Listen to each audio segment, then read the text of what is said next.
Welcome to This Explainer. Today, we're jumping right in and setting the stage for a truly dramatic journey. We're going to explore a story that feels almost like modern mythology, honestly. We're looking at how a young boy from a small town in Indiana totally transformed his life, his art, and ultimately achieved absolute, undeniable musical immortality. We are breaking down the story of Michael Jackson. So pay close attention as we trace this incredible path from a simple childhood wish all the way to a global phenomenon. Okay, let's dive right into this. Did you see his moonwalk? He's unbelievable. This simple reaction from a fan perfectly captures the sheer cultural electricity and excitement he generated. We aren't just talking about a popular singer here, right? We're talking about a literal cultural reset. When fans uttered these words, it was because they were witnessing something totally unprecedented. It wasn't just a dance move, it was a moment of pure disbelief. It was this shared, global experience where audiences were just absolutely captivated. This is the level of awe that defined his peak. And to really understand how he reached this unbelievable status, well, we have to go back to the very beginning. Chapter 1: Dreams and Discipline. Let's look at those Gary, Indiana origins. One day, I will sing for the whole world. Think about the sheer audacity of a young boy in a small industrial town declaring that. He's saying his audience wouldn't just be his neighborhood or his city or even his country. No, he wanted the entire planet. He wanted to connect with everyone through music. It's just this pure, unadulterated vision of global connection. But as we all know, having a massive dream is really only half the equation. The other half is what it actually takes to get there. Now, what's really interesting about this is the contrast. You've got that innocent, sky-high ambition, and then you have this incredibly demanding, grounded reality. Practice harder, Michael. Greatness comes with discipline. This directive from his father, Joe Jackson, was the absolute anchor of his early life. It really shows us the intense friction between creative inspiration and grueling hard work. And honestly, that friction is exactly what forged his signature style. The dream provided the destination, but this relentless, almost mechanical discipline, that's what created that impossibly precise vocal control and rhythmic perfection. Greatness wasn't just some magical gift dropped in his lap. It was the byproduct of continuous, agonizing effort. So when you combine that massive dream with intense discipline, the trajectory is incredibly rapid. He starts out in Gary, Indiana. Then, fueled by countless hours of practice, he joins his brothers in the Jackson 5, and they accelerate straight into national fame across America.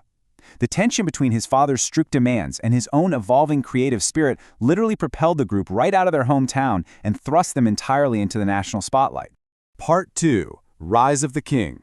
This is the era of solo superstardom.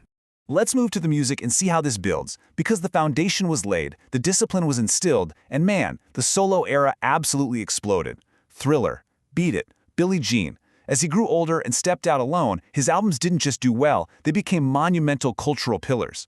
He took all that rhythmic precision drilled into him as a kid and layered it over these innovative pop, rock, and R&B beats.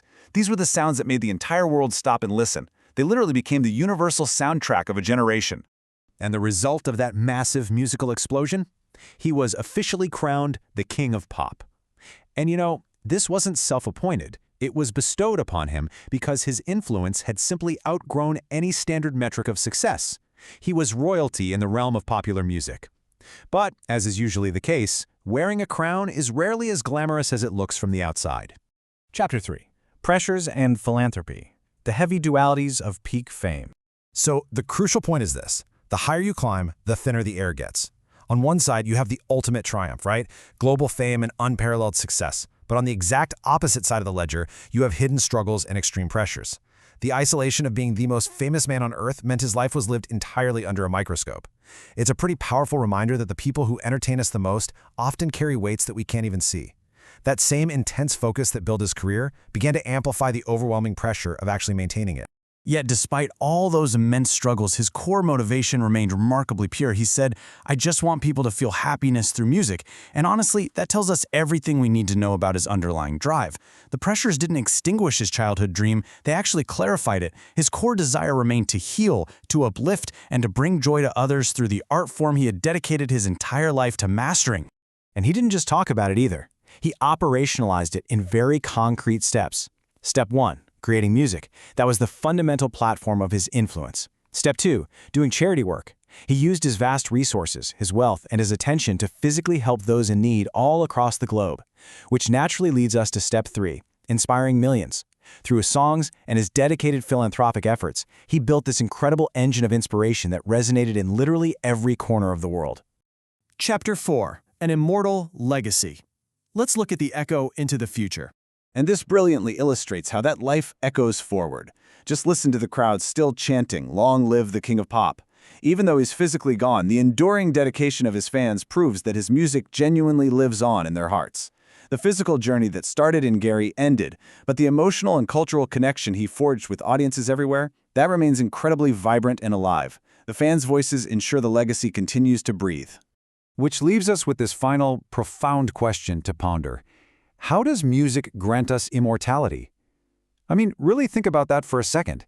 We've just traced a journey from a childhood dream driven by strict discipline to unparalleled global fame through deep personal struggles, all the way to a lasting philanthropic and cultural legacy.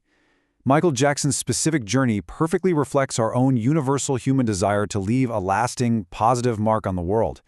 Music, it seems, is one of the very few things that can truly bypass time, allowing a single voice to sing for the whole world forever. Thank you so much for joining me for this explainer, and I really hope this leaves you with a lot to think about the next time you hear one of his legendary tracks.